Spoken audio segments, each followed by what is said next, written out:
Bismillahirrahmanirrahim. Assalamualaikum dan salam sejahtera. Selamat datang ke channel Cikgu Duan. Bagi yang pertama kali masuk ke channel Cikgu, Cikgu minta jangan lupa like, share dan subscribe dan tekan butang loceng di bawah supaya anda tak rugi, tak terlepas video-video terbaru yang Cikgu upload selepas ini. So, untuk kali ini kita teruskan dengan sains tingkatan 1. Okey, subtopik 4.7, subtopik yang terakhir, pembiakan tumbuhan. Keratan rentas membujur struktur bunga dan fungsinya. Okey, kita tengok. Okey. So, manusia dah habis, kita masuk tumbuhan. Ni contoh dah. Bunga raya ni. So, sama juga tumbuhan pun ada organ pembiakan juga macam kita. Okey, kita tengok nama dia. Stamen. Organ pembiakan jantan bunga. Okey, organ pembiakan jantan bunga. Kena sebut macam tu. Okey, so stamen terdiri daripada dua, anther dan filamen. Anther dan filamen. Yang bulat ni anther, yang panjang ni filamen. Tolong ingat. Stamen Okey, so ingat stamen, ingat jantan. Okey, tu. Seterusnya pistil. Stamen lawan dia pistil. Pistil organ pembiakan betina bunga. Okey, pistil organ pembiakan betina bunga. So pistil okey terbahagi kepada 4. Tadi stamen 2. Pistil ada 4. Yang pertama stigma. Okey, yang kedua yang panjang nama dia stil. Dan yang ketiga ovari. Ni ovari, dalam dia ovule. Okey. Boleh ingat? Stamen, anther dengan filamen. Okey, yang betina, pistil, stigma, stil, ovari, ovule. SSOO. Tolong ingat. SSOO. Okey. So selain daripada tu, okey, bunga juga ada apa? Ranggi. Okey, ranggi biasanya berwarna-warni untuk tarik perhatian serangga dan haiwan. Okey, so kelompok bunga ni nama dia ranggi. Okey, yang hijau bawah dia ni nama dia sepal. Okey, sepal biasanya berwarna hijau dan berfungsi untuk melindungi bunga pada peringkap huduk. So kelompok tak keluar lagi, masa itulah fungsi sepal.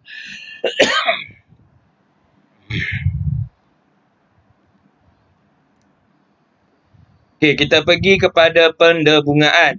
Terdapat dua jenis bunga, iaitu bunga bisex dan bunga unisex. Okey, kebanyakan bunga ialah bisex kerana, ingat bi. Okey, bisex kerana mempunyai kedua-dua bahagian pembiakan jantan, okey, stamen dan betina bunga pistil dalam bunga yang sama. Okey, so dalam satu bunga tu ada dua organ. Okey, dua bahagian jantan bunga ada, betina pun ada. Okey, dalam satu bunga tu. Okey, tu nama dia apa? Bisex. Boleh ingat? Bisex.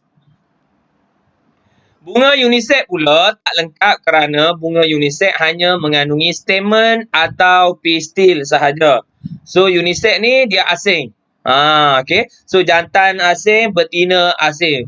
Bunga jantan lain, bunga betina lain. Tu maksud dia bunga unisex. Contoh bunga unisex ialah bunga jagung, bunga betik, iaitu hanya bunga betina yang akan menghasilkan buah dan biji benih di dalamnya. So contoh dia jagung dan betik. Unisex. Okey, ni jenis bunga. Okey, sekali lagi, unisex, bisex. Unisex asing, bunga jantan, bunga betina. Okey, bunga betina ada apa? Pistil tadi, bunga jantan stamen lah. Okey. So bisex dalam satu bunga ni ada jantan, ada betina. Ada stamen, ada pistil. Okey, ni contoh bunga raya. Okey. Ni pokok betik. Ada bunga jantan, ada bunga betina macam ni. So perhatilah dekat luar rumah kamu kalau ada pokok betik, tengok. Oh, ni bunga jantan, ni bunga betina. Okey. Sama juga kalau ada yang tanam pokok jagung, boleh tengok bunga jantan macam mana, bunga betina macam mana.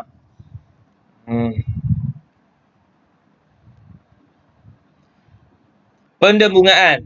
Okey, kita pergi kepada pendebungaan. Proses pemindahan butir debunga matang dari enter ke stigma. Okey, pemindahan butir debunga.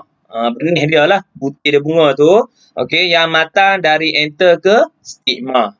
Tu nama dia pendebungaan.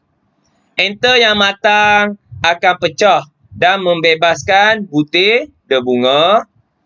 Sesetengah butir debunga mungkin tersebar ke atas tanah dan ada yang dibawa oleh ejen pendebungaan ke stigma bunga. Ada ejen dia.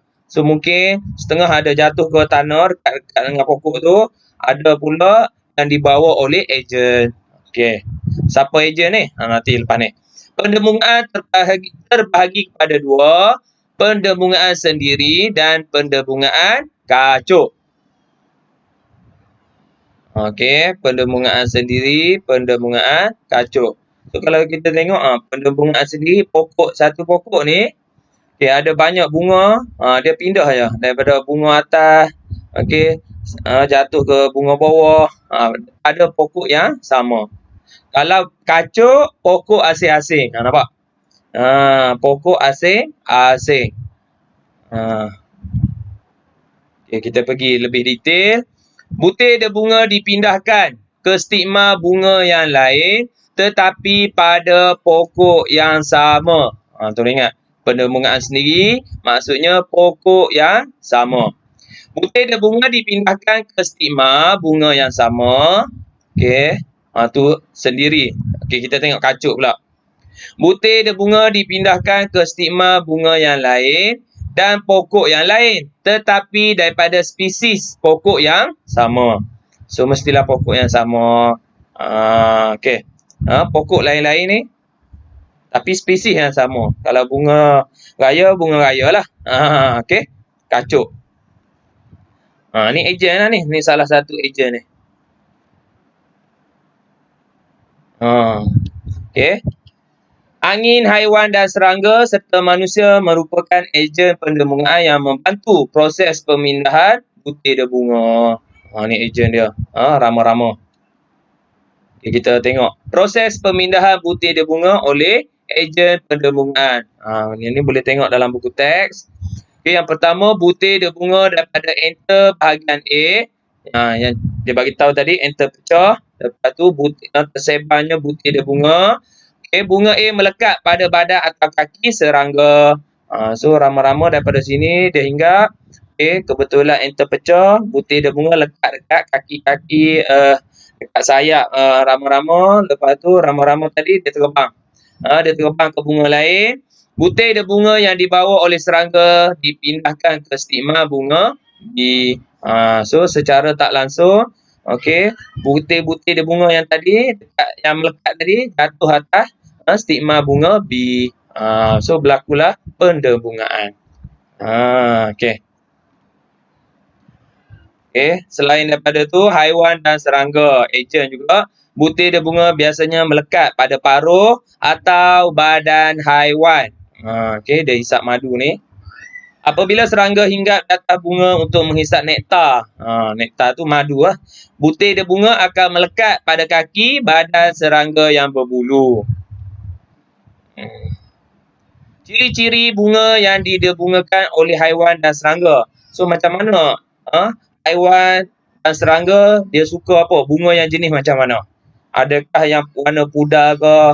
Okey, dia suka yang ranggi besar, kelopak bunga yang besar dan berwarna-warni. Itu yang pertama. Yang kedua, mempunyai nektar dan berbau harum. Ada madu, lepas tu bau wangi pula. Menghasilkan butir debunga yang kasar dan melekit. Contoh bunga yang didebungakan oleh haiwan serangga, durian, rambutan, betik, bunga raya, bunga matahari, dan bunga ros. So kalau ada tanam bunga raya kat rumah tu, ambil satu, petik satu. Okey. Tengok dekat sepal tu, buka tengok. Dekat ovu tu ada. Dia akan rasa melekit. Okey. Putih dia bunga yang kasar dan melekit. Okey. Boleh tengok, boleh buat sendiri. Angin pula. Ejen angin macam mana? Putih dia bunga yang ringan ditiup angin dan sampai ke stigma bunga. Okey, ringan. Ciri bunga yang didebungakan oleh angin. Warna putih atau pudar. Angin ni dia tak pilih. Tak pilih bunga yang warna-warni tak. Dia nak yang berwarna putih atau pudar. Berwarna putih, sama. Putih dia bunga yang banyak. Kecil, licin dan ringan. Ni. Ni kalau kita tiup pun, dia terbang. Ni. Okey. Banyak, kecil, licin dan ringan. Filamen dan stil yang panjang. Contoh, contoh bunga, pokok jagung, rumput dan padi. Okey. Sebab itulah rumput senang tumbuh. Okey, sebab apa? Dibawa oleh angin senang. Kelebihan pendebungaan kacuk. Okey, pendebungaan kacuk menggabungkan bahan genetik daripada dua pokok induk yang sama spesies. Okey. Banyak kelebihan dia. Okey, kita tengok. Okey, yang pertama. Pokok lebih sihat dan dapat menyesuaikan diri dengan persekitaran. Okey, pokok lebih sihat. Okey, yang kedua. Tanaman mempunyai variati yang baru. Kepelbagaian pokok. Okey, variati yang baru. Yang ketiga, biji benih lebih berkualiti. Okey. Yang keempat, pokok baru mempunyai daya tahan yang tinggi terhadap perosak dan penyakit. So boleh ingat? So tolong hafal lah. Pokok lebih sihat, variati yang baru, biji benih yang berkualiti, tahan daya terhadap penyakit dan perosak. So 4. So tolong hafal, ada 4 kelebihan pendebungaan kacuk. Hafal terus. Lepas dengar sesi ni, hafal terus. Tak perlu lepas ni lah nak hafal. Ingat terus. Ada 4 je kelebihan dia. Aplikasi pendebungaan kacuk dalam bidang pertanian. Okey, di Malaysia, pendebungaan kacuk dalam industri pertanian bukanlah sesuatu yang asing. Teknik ini digunakan secara meluas untuk mengeluarkan hasil tanaman yang lebih baik dan berkualiti tinggi. Okey, pokok apa contoh dia? Ni. Okey, dia kacuk pokok Tenera, kelapa sawit ni, Pisifera, kacuk dengan Dura. Menghasilkan anak dia nama Tenera. Tolong ingat. Pisifera, kacuk dengan Dura, menghasilkan Tenera. Tenera jadi macam mana? Buah isi yang lebih banyak dan tempurung yang nipis. Tu kelapa sawit yang pertama. Yang kedua, buah betik. Subang 6, kacuk dengan Sunrise Solo. Menghasilkan Exotica. Hasil buah lebih manis dan berisi. Ni Exotica. Betik.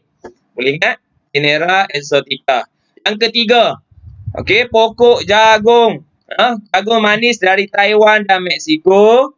Okey, menghasilkan pokok jagung mas madu. Buah lebih manis, besar dan daya tahan terhadap penyakit dan kemarau adalah tinggi. Okey, mas madu. Seterusnya, pokok padi. Siam 29, kacuk dengan pear bifun. Okey, menghasilkan padi malinja. Hasil padi lebih banyak dan masak dengan lebih cepat. Nampak? Kelebihan pokok kacukan. Okey. Tenera, Exotica, mas madu, malinja. Okey. So, tolong ingat, tolong hafal. Kacukan. Inilah. Mas madu. Okey. Malinja. Tenera. Okey, proses persenyawaan. Okey, kita tengok sikit lagi. Selepas pendebungaan, maka proses persenyawaan akan berlaku, iaitu gamet jantan okey, jantan yang dibawa oleh debunga bercantum dengan gamet betina di dalam ovul. Ni kita tengok yang ni ada dalam buku teks. Butir debunga tadi jatuh ke atas stigma. Okey. Lepas tu apa yang jadi? Tiub debunga tumbuh ke arah ovari membawa gamet jantan. Ni. Menjulur panjang ni. Ni. Butir debunga tadi ada tiub debunga panjang ni, dalam dia ada gamet jantan duduk dalam ni. Dia akan memanjang ni. Memanjang ke mana? Okey, tengok yang ketiga. Selepas tiub debunga menembusi ovul, gamet jantan bercantum dengan gamet betina. So tiub tadi panjang menembusi ovari, ovul ni. Lepas tu gamet jantan akan masuk dalam jumpa gamet betina dalam ni ovul. Okey. So berlaku apa dia? Persenyawaan.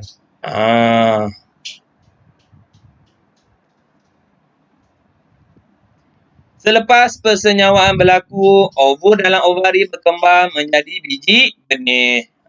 Tu biji benih tu. Biji benih terdiri daripada embrio yang dilapisi oleh kulit biji atau testa. Boleh ingat? Biji benih ada dua, embrio, lepas tu testa. Bahagian bunga yang lain akan layu dan gugur. Biji benih terbahagi kepada dua, monocotyledon dan dicotyledon. Okey, ni contoh. Ni dicotyledon, yang ni mono. Okey, biji benih kacang hijau. Ni pandangan harapan. So kulit dia nama dia testa, microphyll, hilum. Ni.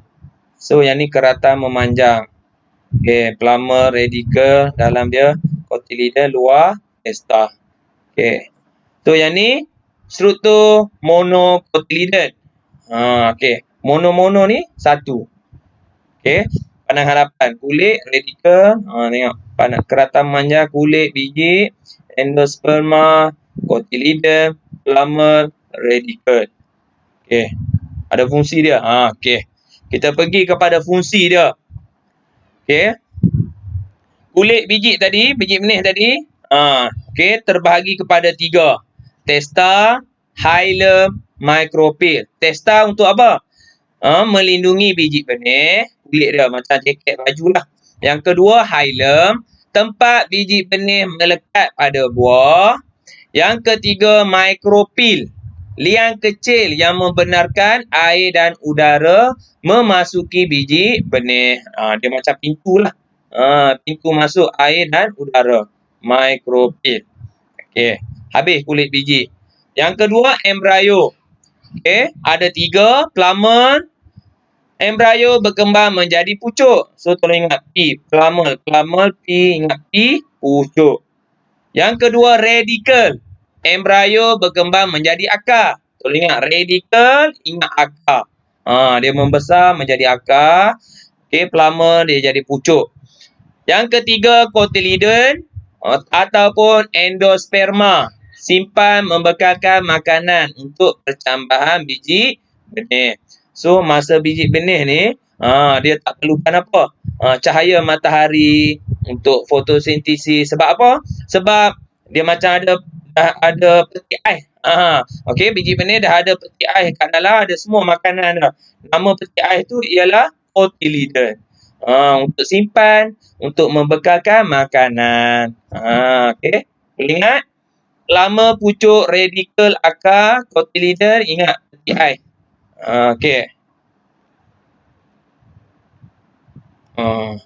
Semasa percambahan, testa pecah dan radical mula muncul dan tumbuh ke bawah membentuk akar. Okey, so kulit tu pecah. Lepas tu mulalah radical jadi akar tadi, plumar jadi pucuk. Plumar tumbuh ke atas menjadi pucuk, setengah cotyledon tumbuh keluar dari tanah, disebut sebagai percambahan epigil. Kalau cotyledon duduk atas tanah ni, kita namakan percambahan epigil. Terdapat juga cotyledon yang tetap berada dalam tanah. Daripada awal hingga akhir dia duduk dalam. Okey, nama dia hypogil. Tolong ingat. Okey, epigil dengan hypogil. Hypo duduk dalam. Ingat, hypo duduk dalam. Okey, epi cotyledon duduk dekat luar. Okey. Ni contoh. Okey, epigil cotyledon dekat luar. Okey. So daripada biji benih, so masa ni dia tak perlukan cahaya matahari lagi ni. Sebab cotyledon dah ada makanan dah ada kat dalam dia. So dia membesar membahagi, radikel jadi akar, filamen.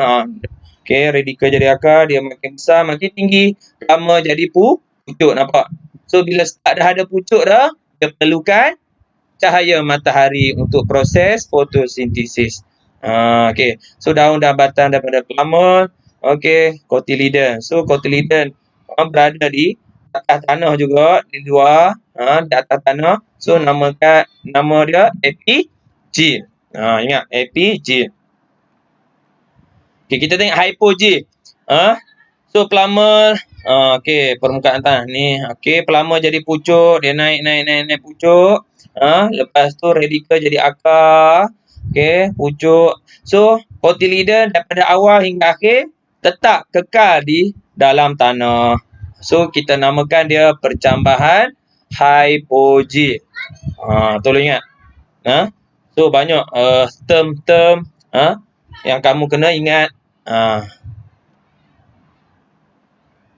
Syarat percambahan biji benih. Okey, ada berapa?